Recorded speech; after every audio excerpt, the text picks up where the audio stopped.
Good afternoon, folks. We're going to give folks just another minute or so before we officially start the program. For those of you who are here, thank you for joining us. We'll give folks just another minute before we get formally started here.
Thank you all for joining us today for the special event featuring Brittany, Packnett, Cunningham. My name is Daniel Park. I use he, him pronouns, and I serve as the Associate Director of the Cross Cultural Center. I want to begin by respectfully acknowledging that UCI resides on the ancestral and unceded territory of the Hachman and Tongva peoples who have stewarded this land for generations, and we pay our respect to their elders past and present. Please take a moment to consider the many legacies of violence, displacement, migration, and settlement that bring us here today. Today's Fireside Chat program featuring our distinguished guest, Brittany Packnett Cunningham, is one of many virtual events taking place this week as part of Deconstruction Zone. This event is being recorded and will be made available to the public via our center's YouTube channel and website at a later date. Closed captioning is also being provided. The Cross Cultural Center's spring signature program, Deconstruction Zone, provides the campus community with opportunities to learn about multiple forms of oppression, various social identities, and deconstruct and unpack critical issues. I encourage you to learn more by visiting our website, where you can find the schedule of events. In addition to these virtual programs, I'm grateful to the nearly 20 student organizations and campus departments who are participating in our Deconstructing in Seconds series, which consists of engaging infographics, deconstructing or unpacking important issues such as colorism in the Latinx community, the model minority myth, Black trans lives, work conditions for undocumented immigrants, mental health in South Asian communities, and much more. You can find these infographics on our social media platforms, which are being posted all throughout this week. Major events like this happen because of the incredible colleagues and students I have the privilege of working with. I want to take this time to acknowledge and celebrate my colleagues at the Cross Cultural Center, namely Raven Stewart, Ashley Whitehead, and Christian Palomo for their support, collaboration, and many talents. The beautiful flyers for today's event and Deconstruction Zone that you have seen on social and in campus-wide emails were designed by Christian. Christian, thank you for your labor of love and constant support. I also want to recognize my community programmer, Stephanie Iraheta, who has been my partner in justice during this unprecedented year as we have worked tirelessly to reimagine all of our center's signature programs and make them happen virtually in creative and engaging ways for the campus community. Stephanie, thank you for your creativity, dedication, and brilliance. What an honor it has been to work with you, and I wish you continued success in your future career as a public health scholar and practitioner. And of course, I want to acknowledge and celebrate our incredible student staff. Many of them are supporting Deconstruction Zone through their own facilitation of programs being offered this week. Please support them and show them love by attending our remaining programs. You will be impressed in the ways that I have been by the level of care in which they bring to facilitating important conversations and creating inclusive, healing, and educational spaces for their peers and the broader campus community. Finally, before I introduce our moderator, I need to acknowledge our co-sponsors for their generous financial contributions in making today's event possible. I want to thank the Office of Inclusive Excellence, Associate Dean Jeanette Castellanos in the School of Social Sciences, UCI Humanities Center under the leadership of Director and Professor of Asian American Studies, Judy Wu, the Student Outreach and Retention Center, the Center for Black Cultures, Resources, and Research, Women's Hub, Sustainability Resource Center, and the Latinx Resource Center. Please join me in thanking our co-sponsors. Our moderator for today's Fireside Chat program, Ashley Whitehead, is a UCI alum, class of 2011, and currently serves as a student development coordinator at the Cross Cultural Center. She is a fierce student and wellness advocate and a brilliant trainer, speaker, and educator. Ashley's dedication to equity in the workplace led to her first business startup called Diversity Retention Solutions. Congratulations on this new side project, and please join me in welcoming Ashley to the screen. Thank you so much, Daniel. And I also want to echo your sentiments. This could not have been done without our lovely campus partners, our phenomenal CCC student staff team, professional staff team is the folks you named, and all of you attending. So thank you so very much. I would love to introduce Ms. Brittany Packnett Cunningham. She is an activist, an educator, writer, and a leader at the intersection of culture and justice. She is an NBC News and MSNBC contributor. Brittany is a former elementary teacher, education executive, and former fellow at Harvard's Institute of Politics, and a Harvard Fellow. She is a member of President Obama's 21st Century Policing Task Force and the Ferguson Commission. Brittany's forthcoming book, We Are Like Those Who Dream, is due to hit shelves in 2021. All right, and with that, there she is. Welcome. Hi, thanks so much for having me. How are you? I'm doing well and highly favored and blessed. Thank you so much for asking. Glad to hear it. So what I think is really interesting and some folks may not know is you and I actually have some history. We do. We both started off at Teach for America. Do you want to talk a little bit about what Teach for America is?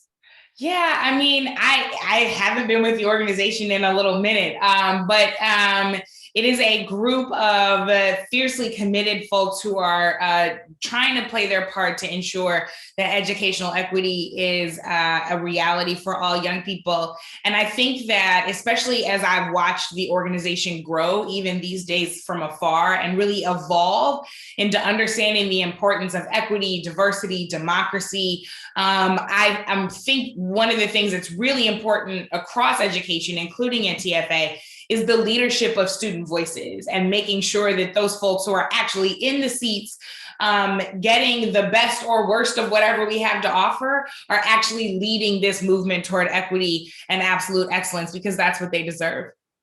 Thank you so much for that wonderful introduction to Teach for America. And not only did we both just do Teach for America, you were at one point my boss. When I worked at Teach for America St. Louis as a recruiter, and you were the executive director, and we were able to interview provosts together and strategic plan. So look at what life has brought to us. Right? I know, all full circle, and I'm so glad to be back with you again, back in community. And it's so great to hear that we're both still, fighting for equitable outcomes. And especially in my current line of work, I'm fighting for equitable outcomes for students on a daily basis.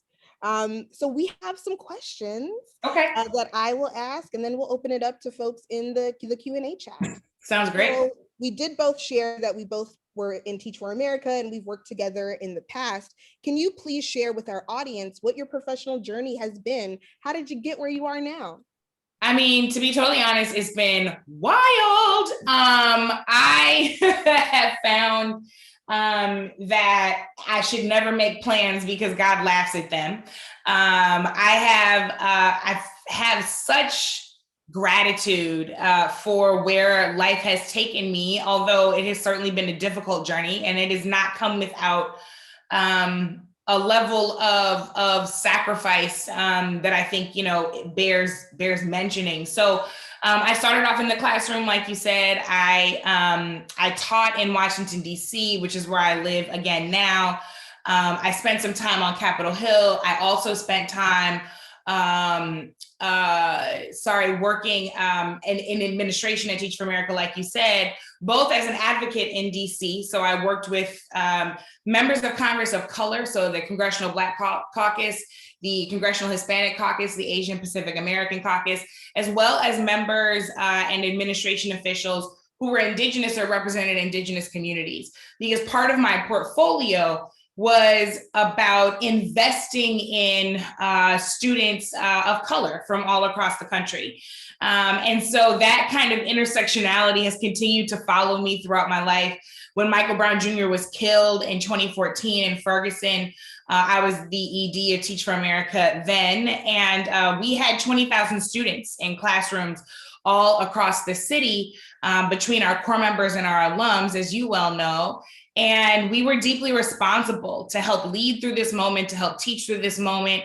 And we had to recognize our own culpability in creating systems and perpetuating systems that rendered Michael Brown dead. Because as I wrote during that time, his diploma was not bulletproof, right? And so this thing that we kept selling people, that education was the ticket out, right? In reality, it was a falsehood. That there were multiple and myriad systems at work in the lives of our young people. And Michael Brown had gone to school where we had placed teachers. And so I felt a deep sense of responsibility to help create a city and a county and a country where that fate would not be what awaited Michael Brown, Tamir Rice, Trayvon Martin, Sandra Bland, Breonna Taylor, Ahmaud Arbery, George Floyd, the list we know goes on. And so it's strange sometimes to talk about the arc of my career because it has been me often trying to be of help and of support in times of great tragedy, when parents have lost their children, when families have lost their loved ones, when people have lost their lives. And so for me, this is much less about a career than it is about a calling. And it is much more about purpose than it is about profession. Because ultimately, I just want to make sure that whatever I do in the world helps people be more free. And that if I don't get it right today, then hopefully I can get it more right tomorrow. So I host my own podcast, Undistracted, which comes out every Thursday. Spent 3 years co-hosting Pod Save the People to talk about some of these same issues. As you said, I'm a commentator on NBC and MSNBC, and have done a lot of activism and organizing work, both in public and deep in the background, to try to make sure that no matter what the issue is, whether it's racial justice, educational equity, poverty, environmental justice, and climate change, that we are focused thoughtfully on intersectional solutions that will ultimately set all of us free and not just some of us free. Wow. You warned us that it was going to be a wild story, and I was there's just lots of turns and twists and lots of things that I never could have predicted. But I feel grateful to be able to make a living in my purpose, because lots of people are not able. And I feel grateful for all of the folks that I get to be in community with, like yourself, who teach me more and better every single day. First of all, you made my entire day. Wasn't ready for that. So thank you so much for the kind words. In talking about Mike Brown, that is something that deeply sits with me, because I actually lived in Ferguson. While I worked with you at Teach for America, St. Louis, I lived on the street that was burned to the ground as a response to his death.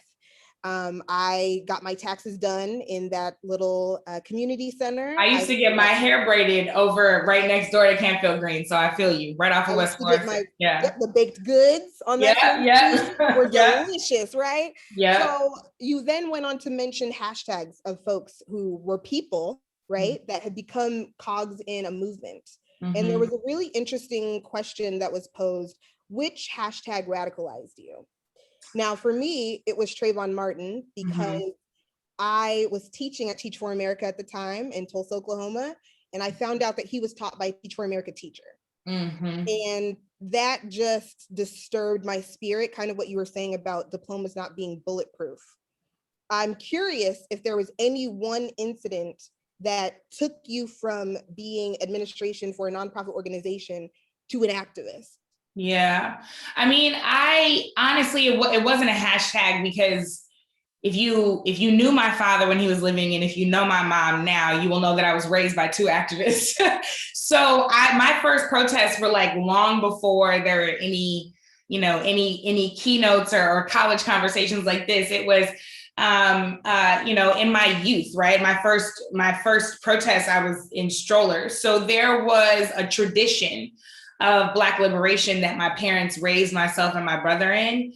And so I will say, though, that recognizing, to your point, the connectivity between Michael Brown Jr. and the actual job I was doing from 9 to 5 or 10 to 6 or 10 to 10, as it were, depending on the day. When I realized just how connected all of it was, it resurrected something in me. And Brian Stevenson, who is, of course, the incredible civil rights lawyer and founder of the Equal Justice Initiative, when he said, he talked often about proximity and about how you can't actually change situations you're not close to, and you can't participate in movements when you're not close to the people. And I was, that thing that was resurrected in me was that aspiration toward proximity, that recognition that you can't be separate and apart. You can't actually do everything from behind the desk. Everything is not about slide decks and presentations and meetings and donors.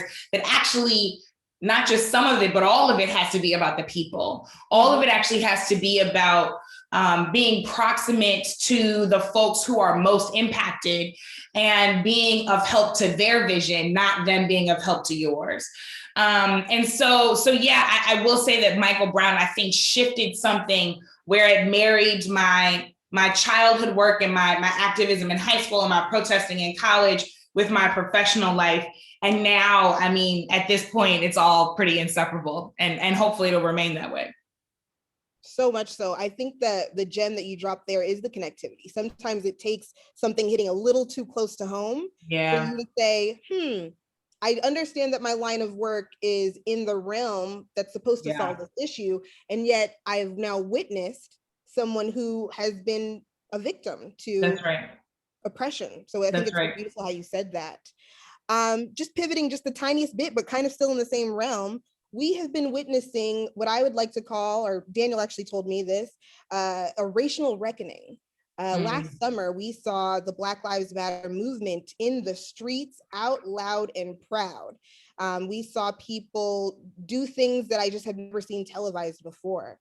And it happened during a global pandemic. Yeah. What do you think were the elements that brought that racial reckoning that happened last summer? And then I believe kind of what we're seeing with the Stop AAPI Hate. I mean,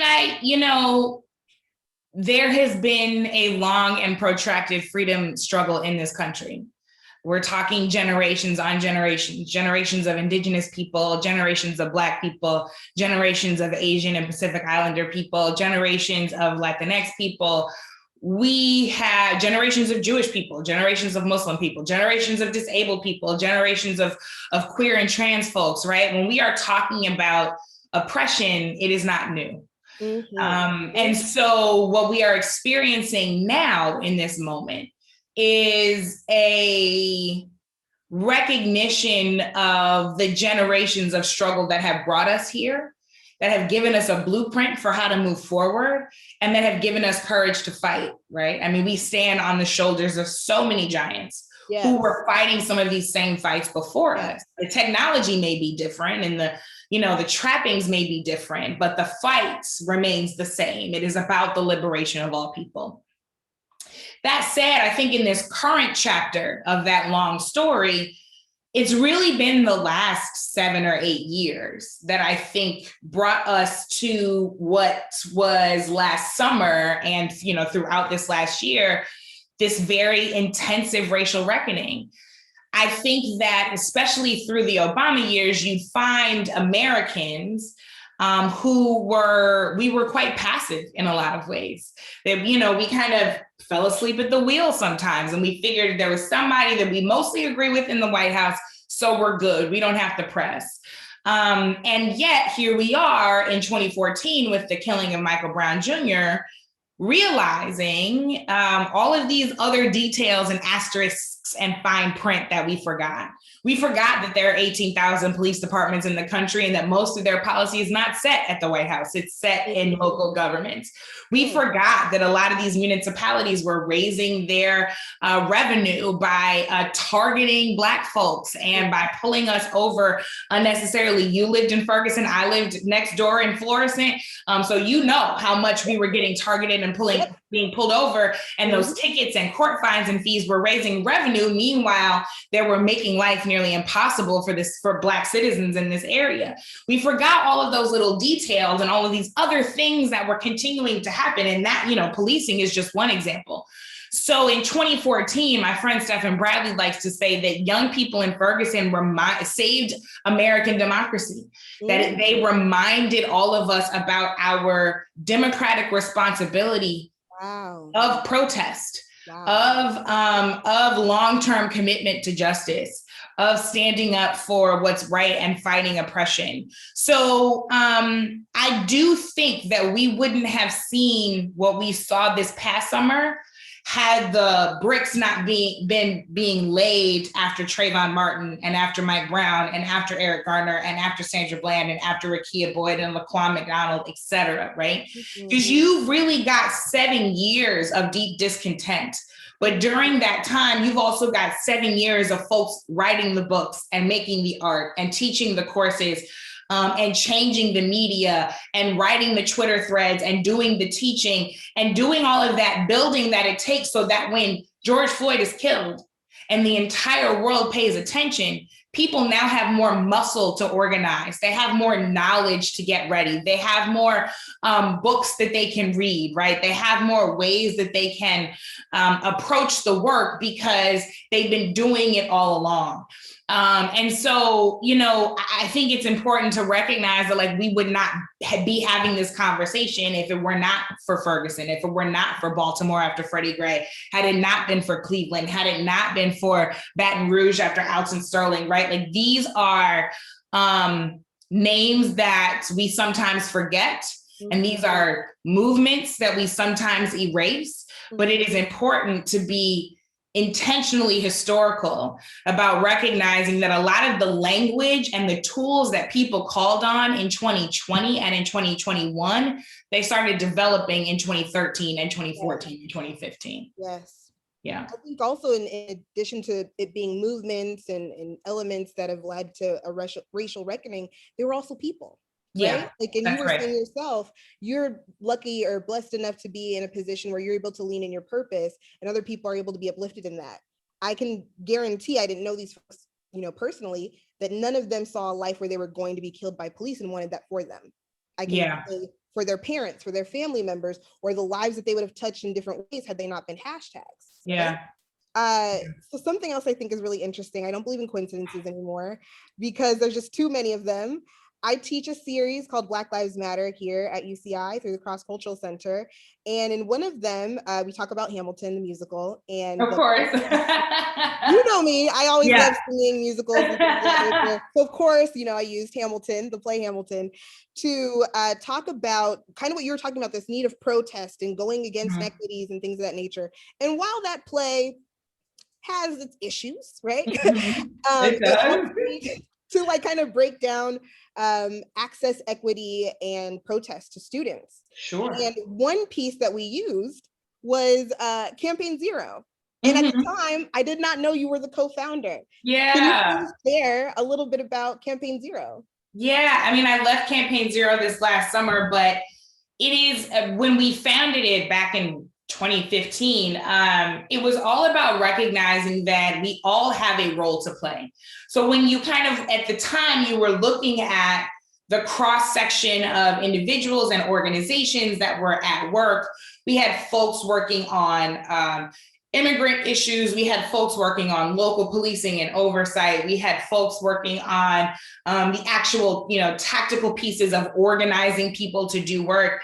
And Campaign Zero was an opportunity to say, let's add to the policy end of the conversation, that there's a constellation of organizations talking about policy, and we thought it would be helpful to add to that. So really making sure that the policy conversation is, again, is focused on people first, right? So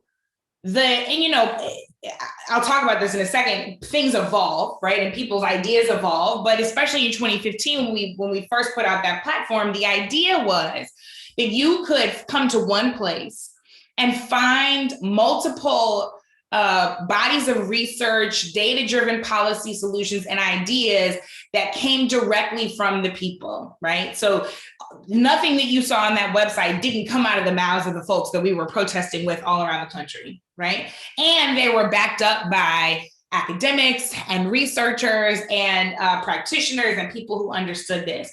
And things evolve. So one of the things you see on the Campaign Zero site was body cameras, right? And there was a belief that body cameras could solve for more than they could actually solve for.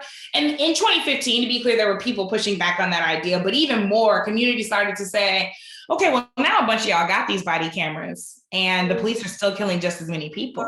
And in fact, you're doing it on camera, or you're figuring out how to turn off the sound, or how to turn your body, or how to turn off the camera so that it's not caught, or it's caught on video, but the police won't release the video, which is what's happening in Elizabeth City, North Carolina right now, right? So people were like, okay, this actually can't be it. So how do we evolve the policy to match where the culture is? 6-7 years ago, you did not hear people talk about defunding the police. You did not hear people talk about abolishing the police, not en masse, right? There were folks who were always out in the head, and people like Angela Davis, Miriam Cabo, who were already thinking of that stuff. There were others of us who really had to kind of come around to understanding this system actually can't be fixed. It has to be replaced. And instead of replacing it with different policing, let's actually replace it with real public safety, right? Yes. And so these are that was Campaign Zero was, and for the folks who are still in it, continues to be a desire to make sure that policy is always at the table. Because, people will look at protest movements and they'll say, well, why isn't everything fixed? Well, first of all, it took us hundreds of years to get into this situation. So the idea that protest movements made up mostly of oppressed people would somehow fix everything in 6, 7, 8, 9, 10 years, well, that's not actually possible. And movements are continuing to evolve. And so many of us who have been involved in this want to make sure that while people are seeing the protests, that all of that unsexy stuff that is happening, all of those challenging and very detailed policy conversations that are happening, that all of that stuff continues and that people can find a way to plug in from wherever they are. So we didn't want you to have to pay dues or have to follow one of us in order to be able to get the information you need and figure out how that can be adaptable to where you live. Again, so many gems, I don't know where to start. But one thing I think is a recurring theme is this idea of putting people over the process. You mentioned even with your Teach for America days that it's important to come into a community and listen first, right? Yeah. Like, we can't come in and assume we know solutions to problems if we've not heard the people. And then you said something about people over process with policy and things of that nature. This is a bold question I'm about to ask. Okay. How do you put people over the process when you are part of the institution yourself? Woo! Now, ain't that the question? I warned you. So some of it is about, not some of it, all of it is about how you bring the people in, how often you bring the people in, and how you value what they bring. Here's what I mean by that. How you bring the people in first.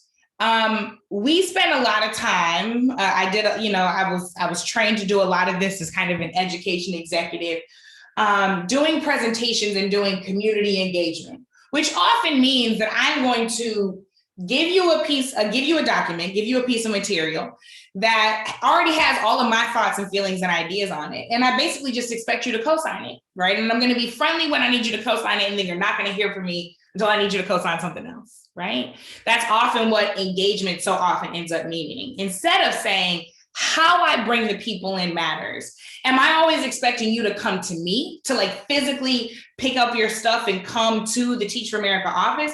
Or am I coming to you? Am I meeting you where you are? Am I entering the conversation where it is already happening, right? Because it is already happening in your social clubs. It is already happening in your professional organizations. It is already happening at the school board meeting. Am I there, or am I just expecting you to come to me?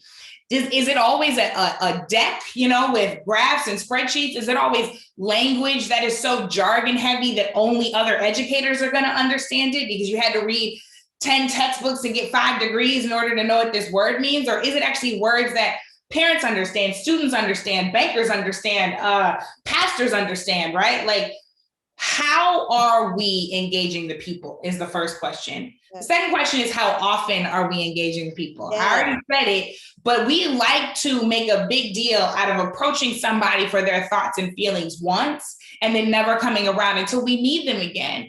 But change happens in relationship. Relationship happens when we've actually spent time getting to know each other, and when you are showing up for me just as often or more than you are asking me to show up for you. Yes. One of the most basic organizing principles is that a group of people will move with you in the future if you help them make material changes in the present. So yes. if you want your ward to elect somebody new to the board of alder people, helping them get that stop sign or that speed bump in the street where people are driving too fast and putting the kids in danger, that matters first, right? Yeah. You showing up when they invite you to the tea or the birthday party or the quinceañera or the homegoing service, whatever, you showing up when and where you can, that builds relationship. And when you build relationship, you don't have to always worry about, well, we have to call the meeting and set the agenda for us to have the conversation, because we're always having the conversation. Yeah. I'm always getting to know what you want and what your dreams are and what your hopes are for your future and your children's future, because we're in relationship with each other and not just in transaction with each other, right? Yeah. So it's how we engage with people, how often we engage with people. And the last thing is, how do we value people when we bring them in? If you ask people for their thoughts and their feelings, their hopes, their dreams, and their ideas, you are asking them for their intellectual property. And in any industry, except for justice work, a lot of nonprofits, a lot of the time, in any industry, you can charge people for your intellectual property. If you wrote a book, right, and you copywrote that title, and then I tried to go write a book with the same title, you could sue me, right? Because that would be your money, not mine, right? Mm-hmm. So if we value your intellectual property, how do I show you I value your intellectual property? When I am able to, I pay people for said information. If I cannot pay you money, then I will pay you in kind. One of the things we did at Teach for America was when I was running it in St. Louis, we built out the back part of our office.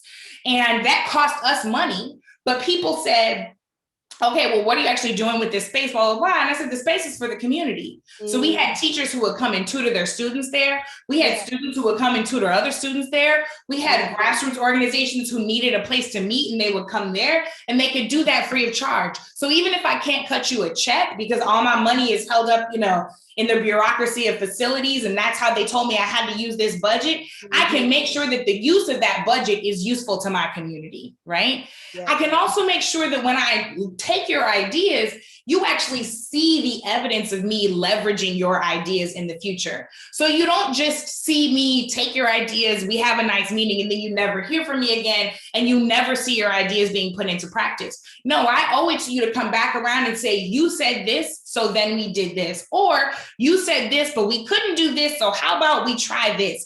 Can you come help, right? Can I offer you a paid position to come and help? How you value what people have to offer makes such a massive difference. And you can do that whether you're a part of the institution or not. I fully believe in an inside-outside game. I got folks at the White House right now that I got to be able to call up to do stuff that I can't do because I don't work over there, right? So I need them to be inside. They need me to be agitating from the outside to build the pressure that gives them the cover to do what they need to do on the inside. It all works together if you are actually engaging with people in ways that really meet them where they are, if you are doing it early and often and really building relationship, and if you're valuing what people really have to bring. Again, so many gems. I know you were raised by folks at the cloth, and I'm feeling Pastor Brittany right now. You said so many great things, but I just want to recap. So to make sure you're choosing people over the process, what I'm hearing is accountability.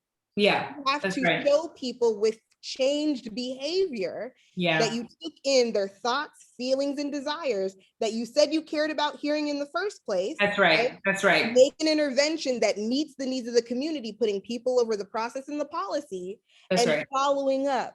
What Jack Gold used to always say is be a good steward of customer service. That's right. That's I feel like you just outlined a full path of customer service. I think all of our listeners should be aware of. You really made it that easy, right? You come in and you put your pride aside. You don't assume you know everything. Yeah. You listen to people. You examine the processes and the policies that are at work right now. Who are they oppressing? Talk to them.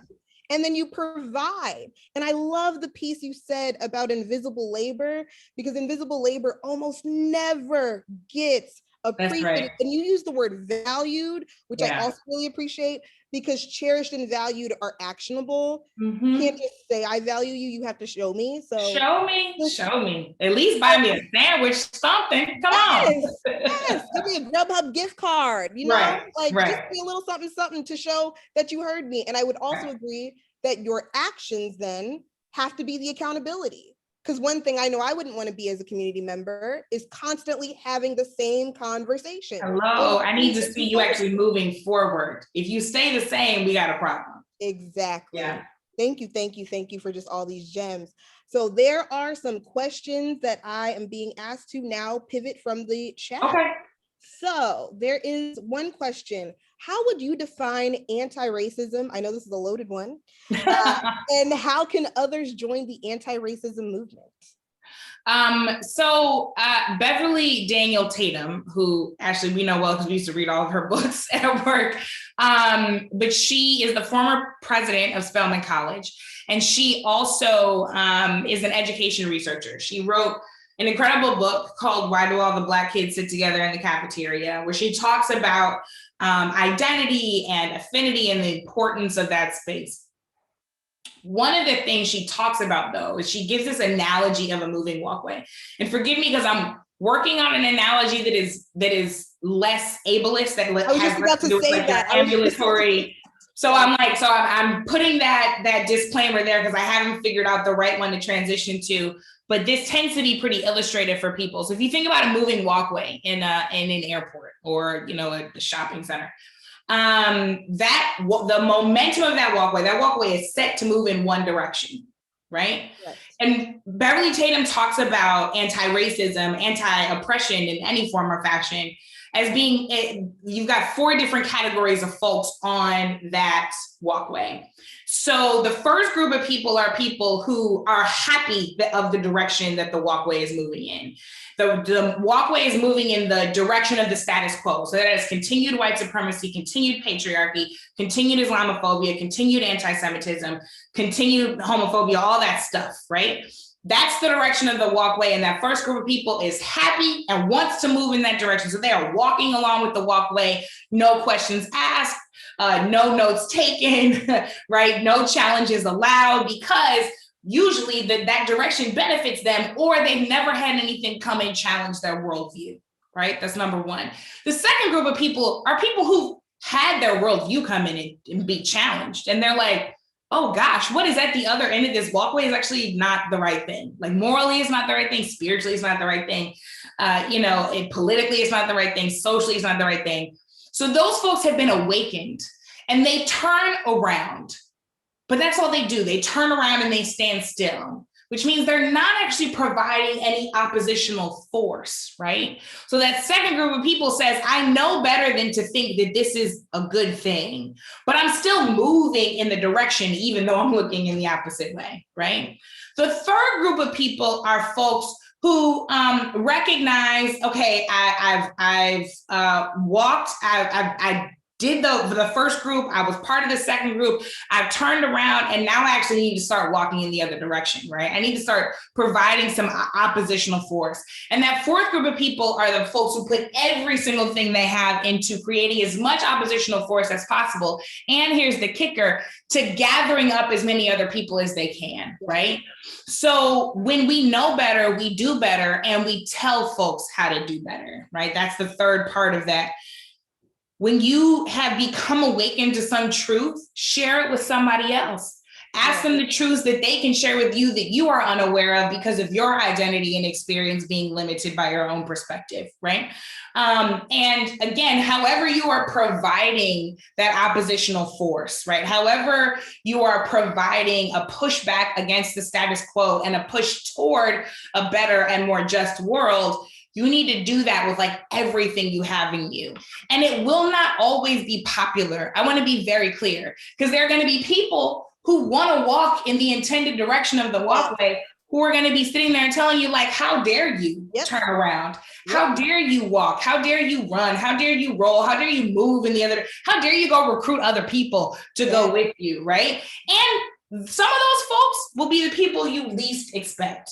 Some of those folks will be the people who you swore were with you. But when the going got tough and when it got uncomfortable, and most importantly, when they were potentially implicated, they were like, oh no, never mind. I'm gonna turn around. I'm gonna walk away, right? I see my fellow cisgender women doing this all the time. That we don't actually want to turn around and run with our trans sisters as if our trans sisters not being more free is also going to help us. It's going to help us be more free too, right? Hurting them doesn't help us, right? But I see so many trans women want to turn around and say, oh no, my privilege is way more comfortable over here. So I'm just keep walking in the same direction of the walkway. So it's really about being a part of that fourth group of people. It means actively, consistently pushing as hard as you can, learning more so that you can push more, and recruiting other people to do the same. I love that you gave the disclaimer, it's not going to be popular.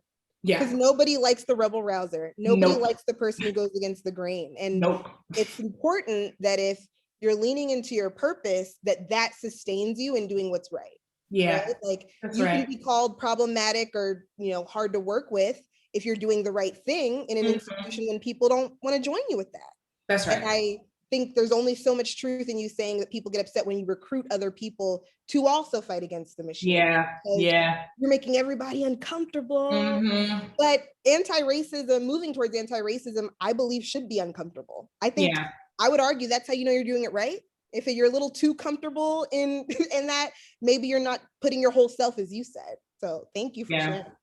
Another question. So many people conceive of activism in the form of participating in a protest or demonstration.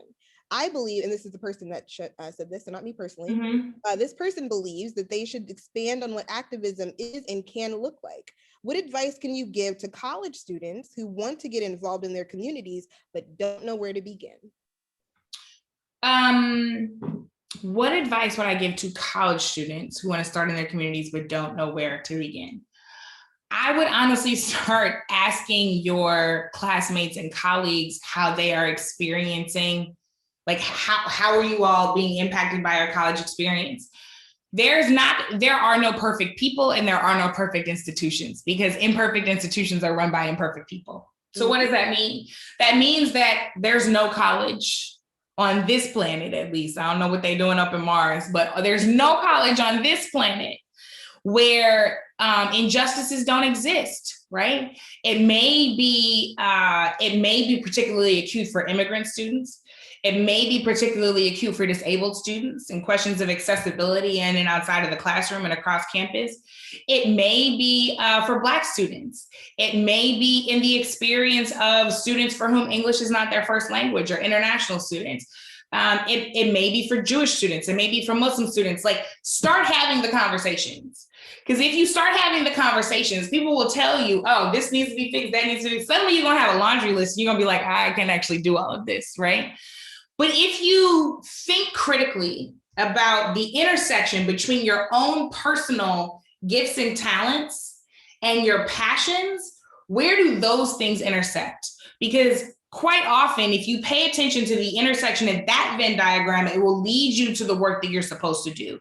It will lead you to a place where you're uniquely positioned to have an impact because you care about this thing. You care about how it's impacting your and your classmates' college experience right here on campus, and you have gifts and talents to offer that thing. When I was in college, I did a lot of work. I was on the exec board for the Association of Black Students. That led me to a certain body of work around ensuring parity and equity in the Black student experience. I also did a lot of solidarity work with workers on our campus. So I was one of the co-founders of an organization called the Student Worker Alliance. And together with workers, we were able to secure the first raise that a number of domestic campus staff had received in years. And so I didn't have to leave Washington University in St. Louis to find stuff to do and to find issues to care about. I talked to folks and learned kind of what was happening around me. And then again, I connected with organizations and with individuals who were working on that thing because we are legitimately stronger together. And when I connected with those other people, we were able to get much more done right where we were. I love that you talked about a process of data gathering, getting information from multiple people who may have the same qualms or issues that you have, and then together using that data to then start crafting solutions. I think that's such a perfect strategy for any student who wants to be an activist. So there's another question from the chat. Do you have any strategies on speaking out against institutional racism when you are employed by the institution? Yes, when you are employed by the institution. So a couple of things. One is, and this is just me personally, I always look to see how much my fund is, shall we say. So if I get fired for this thing, how long can I survive? Like you know what I mean? Like everybody has their own threshold. Yeah. And nobody can judge what your threshold is. Your threshold depends on your responsibilities, your bills, what you're trying to do in life. Like, look, I don't have any children. If you're raising children, your threshold is going to be different. I don't have to financially care for my elders. If you have to financially care for your elders, your threshold is going to be different, right? Most of my schooling was paid for by scholarships. If that's not the case, or if that is the case, you may have a different threshold. Yeah. And it is okay to look at your bills and your bank account and to say, here's what I have set aside for what I need to do, right? So I just want to remove the stigma that can be present when people say, well, you have to be willing to risk it all. Well, risk is different for everybody. Yes. And you got to assess what it is for you. Mm-hmm. That said, I actually think so often the people best positioned to call out racism in an institution are the folks who are inside of it. Because when you're an outsider agitating against an institution, people will say, well, you don't know what you're talking about, right? So as activists, when we call out police violence, they'll say, well, you come do this very difficult job. But when you got particularly Black former police officers who are like, let me tell you why I quit the force. Let me tell you how ingrained systemic racism is in the practice of policing in America. And you can't tell me I don't know how to do the job because I did the job. It hits different, right? It hits different. When men talk to other men about the patriarchy, it hits different. When cis women talk to other cisgender women about transphobia, it hits different. It affects us differently. People hear it differently and they receive it differently. So I actually think the people who are inside of an institution are sometimes best positioned to be pushing back and to be thinking critically about how you use your own power and how you ally with other people within the institution to actually change things. Because it's one thing to say this is wrong. It's another thing to say this is wrong and here's what we should do instead. And it's another thing to say this is wrong, here's what we should do instead, and here's how we're going to do it. Here's the money, here's the staff, here are the positions we need to hire for. My team will do it. The amount of times when I was leading Teach for America in St. Louis and I built models of what I thought was possible across the whole organization without ever being asked to do so, please. right? And then people were like, oh, wow, how'd you do that? If you build it, they will come, right? Well, we set aside this money, then this staff member and that staff member, they worked on it together. And then we got feedback from these staff members. And then we started rolling it out and boom, back, here we go. And here's what we learned. Here's the mistakes that we made. And now you can take this model and you can go replicate it in Oklahoma City, Florida, Atlanta, wherever. You don't always have to have permission to go and build the things that need building. Yes. And use that positional and institutional power, link arm in arm with some other folks who can do the same, and go and make it happen. Like who better than you?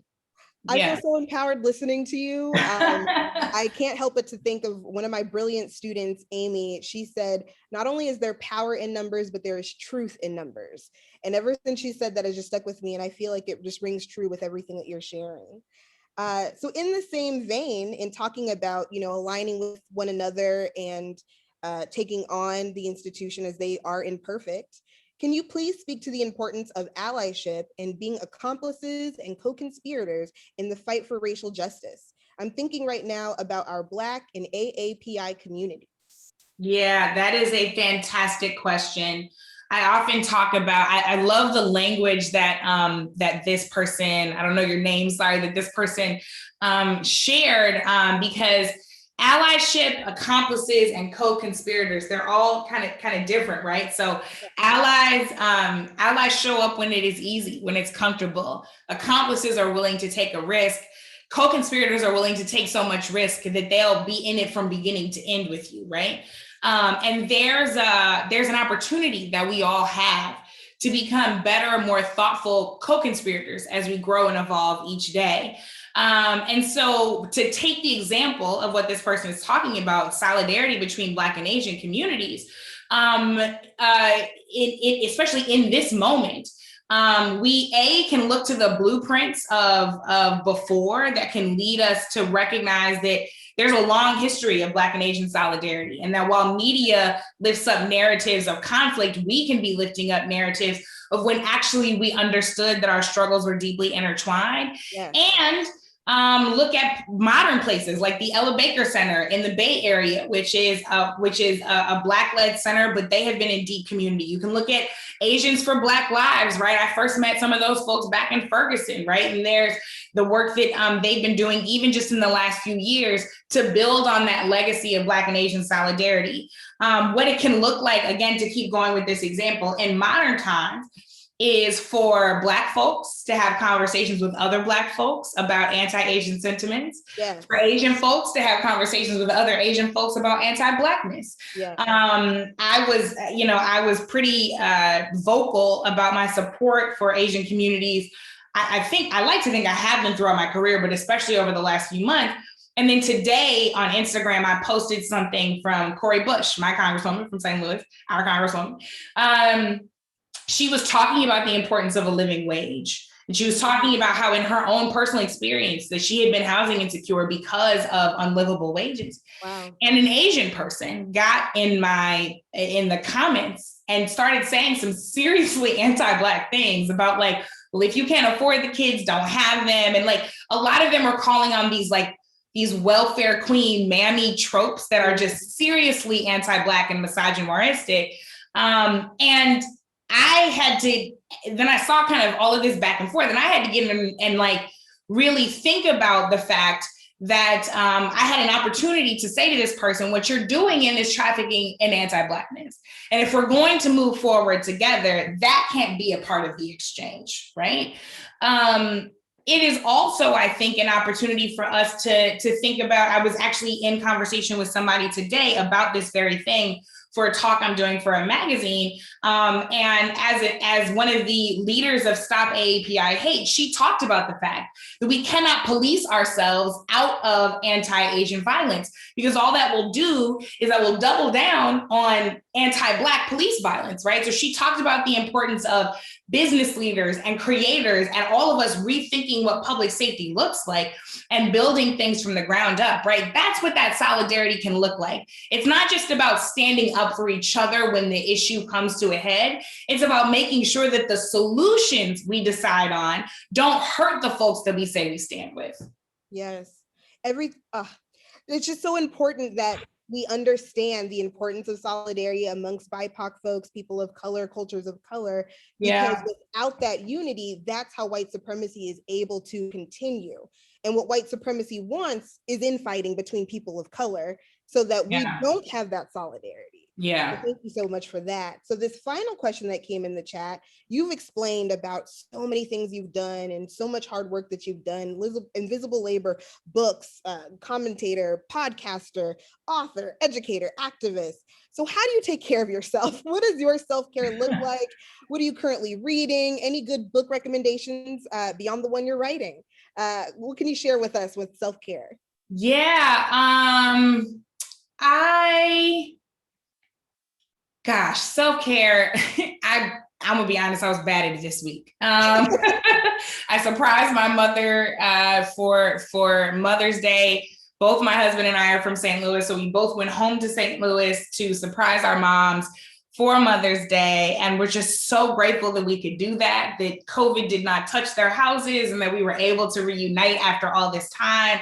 So that was like a beautiful time, and staying connected to family, especially in these times when it can be so difficult that is certainly a part of my self-care. And then I got back home and was like running a mile a minute and like forgetting to do basic things like eat. So don't follow my advice there. When I do self-care right though, it is because I am intentionally building a life that I don't have to constantly escape from, right? I heard someone say that on Twitter and it makes so much sense to me because there is this idea, this deeply commercialized idea that there's this deeply commercialized idea that self-care is like long walks and massages and spa days, and if you buy this candle and this face mask, you will be relaxed. When actually, like, what that is telling us is that your life is stressful all the time and therefore come and escape by buying our product. Yes. Instead of trying to actually create a life of balance where I know stress will exist, right? But how am I creating time throughout my day to be silent, to be still, to be in community, to be with family, to eat and to eat food that makes me happy, right? Food that is both healthy for me and makes me happy, right? Like all of that stuff is about how you are building your life. I did a podcast episode several months ago with a woman named Trisha Hersey, who is the NAP Bishop, as she calls herself. She created a platform, the NAP Ministry. Yes. The NAP Ministry is like everything. And she said something that I will never, ever forget. She said, I refuse to work myself to the bone for a society that still owes a debt to my ancestors. Oh, wow. I was like, right? She was like, this hamster wheel that this country, that this society has us on is to constantly be expending ourselves and pushing out labor for somebody else's dream, for somebody else's vision. And it doesn't even leave us time to dream. She naps every single day. She talks often about how her grandmother is the one who really taught her how to rest. And she'd just be sitting there silently in her chair with her eyes closed, but she wouldn't be asleep. And she would say, every closed eye ain't sleep. I'm just daydreaming, right? Like I'm hearing from the universe. I'm hearing from the world. I'm smelling the flowers. I'm feeling this breeze come through the screen door. Like all of those things that we need to feel and be fulfilled, whole people, they matter too. And making space for that with consistency and not just when we've burnt out, that has to be what self-care looks like. So I'm working on getting back to a place where that's what my self-care looks like. That's beautiful. I would like to invite you. I teach a class with two other wonderful instructors, Raven Stewart and DJ Brown. We teach politicizing healing and wellness, and we talk about the 9 dimensions of wellness and the politics of it all. If you ever, need a little reminder, feel free to stop by. We'd love to have you in our class. I would. I love that. Yeah, let's do it. I mean, you said you have connections at the White House, so we need to talk anyway. That was good. Let's definitely talk. Sorry, we are at time, folks. There are some more information in the chat about the rest of Deconstruction Zone events that you can continue to see and support. Please join me all. I know she won't be able to see you, but giving a round of applause to the amazing, thank you so much, inspiring, fantastical, empowering, and my new best friend, Brittany Packnett Cunningham. This has been an absolute pleasure. Thank you so, so much for being. No, I appreciate that. You're my first celebrity interview. So I'm not a celebrity, but I appreciate that. You did a fantastic job. Thank you so, so much to the school, to you all's office, to everyone who helped make this happen, and most certainly to you, Ashley. It's been fantastic being in conversation with you. Thank you so very much. And with that, I will turn it back to Daniel. Thank you all again so much for joining us this afternoon. Brittany, thank you so much for your brilliance, your words. Ashley, wonderful job with moderating the discussion. I did drop in the chat that we, Deconstruction Zone still is happening all of this week. So please make sure that you visit our website to look at the lineup of our remaining programs. We do have actually the program manager from the Stop API Hate organization joining us this afternoon at 3 p.m. Pacific time. You can find more information on our website. And again, please check out the Deconstructing in Seconds series on our social media. We will continue to post all those infographics throughout the week. Please be safe, be well, and look out for the recording to be uploaded to our center's YouTube channel very soon. Thank you all again, and be well. Take care. Thank y'all. Have a nice one.